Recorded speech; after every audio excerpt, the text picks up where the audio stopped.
Nous sommes vendredi de la deuxième semaine de Pâques. L'Église fête Saint Sabas, le Goth, G-O-T-H, et Saint Joseph Moscati, médecin des pauvres, en Italie, à Naples. Je vous parlerai dans la matinée, je vous parlerai de Saint Joseph Moscati, San Giuseppe Moscati. Ma mère m'en a parlé toute ma vie. C'est un médecin que vous avez déjà entendu parler et nous le prierons. Voilà, aujourd'hui c'est Saint Joseph Moscati. C'est très important. C'est un médecin des malades. Il a fait beaucoup de miracles. Allez, nous allons écouter l'évangile d'aujourd'hui. Évangile de Jésus-Christ selon Saint Jean, 6,1-15. En ce temps-là, Jésus passa de l'autre côté de la mer de Galilée, le lac de Tibériade. Une grande foule le suivait, parce qu'elle avait vu les signes qu'il accomplissait sur les malades. Jésus gravit la montagne, et là, il était assis avec ses disciples.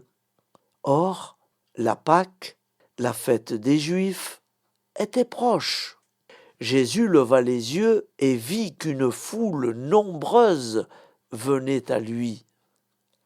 Il dit à Philippe, « Où pourrions-nous acheter du pain pour qu'ils aient à manger ?»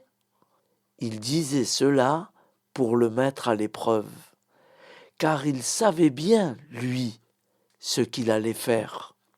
Philippe lui répondit, « Le salaire de 200 journées ne suffirait pas pour que chacun reçoive un peu de pain ?»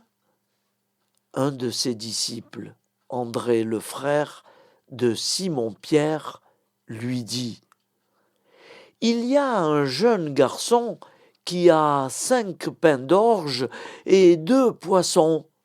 Mais qu'est-ce que cela pour tant de monde ?»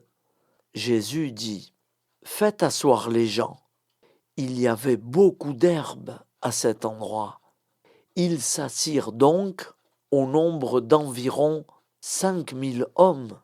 Alors Jésus prit les pains et après avoir rendu grâce, il les distribua aux convives. Il leur donna aussi du poisson autant qu'ils en voulaient.